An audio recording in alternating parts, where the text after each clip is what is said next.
गांव की कच्ची सड़कों पर धूल उड़ाती गाड़ियां, खेतों में फैली हरियाली और इसी माहौल में देव बेताबी से वसुधा के पीछे पीछे चला आ रहा था।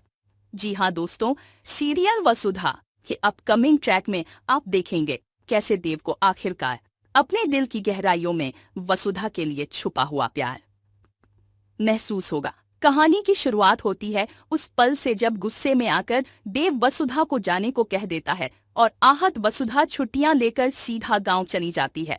देव के मन में उलझन और बेचैनी का सैलाब उठता है और तभी अविनाश उसे बताता है कि वही लड़की जिसके बारे में लोग बात करते थे, लोगों वाली लड़की असल में वसुधा ही है। देव के दिमाग में पुराने लम्हे याद आ जाते हैं और जैसे ही वह पेन ड्राइव में कुछ पुरानी तस्वीरें देखता है, उसे वसुधा की आंखों की पहचान हो जाती है।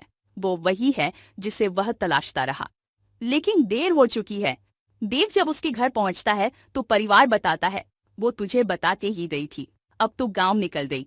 इस पल देव का दिल जैसे थम जाता है और वह बिना एक पल दबाए अपनी कार स्टार्ट करता है।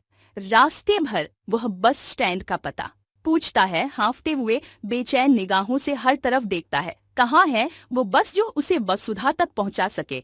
आखिरकार उसे पता चलता है कि गांव जाने वाली बस अभी अभी निकली है। देव रफ्तार ड्राइवर के ब्रेक लगाते ही हलचल मच जाती है और देव पागलों की तरह बस में चढ़ जाता है, हर सीट पर झांकते हुए वसुधा वसुधा। और फिर भीड़ के बीच उसकी नजरें उस चेहरे से टकराती हैं जिसके लिए वह धड़क रहा था।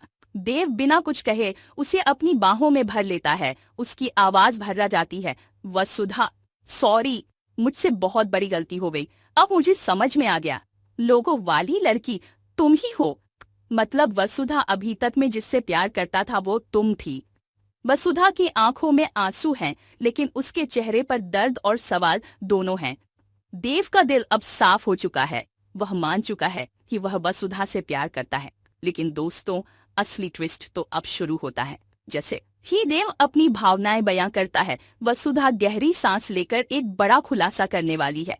एक ऐसा सच जो न सिर्फ देव की दुनिया हिला देगा, बल्कि उनकी कहानी की पूरी दिशा बदल देगा। आने वाले ट्रैक में ये टकराव और इमोशंस का संगम कहानी को एक नए मुकाम पर ले जाएगा, जहां प्यार, गुस्सा और रहस्य सब एक साथ फूट पड़ेंगे।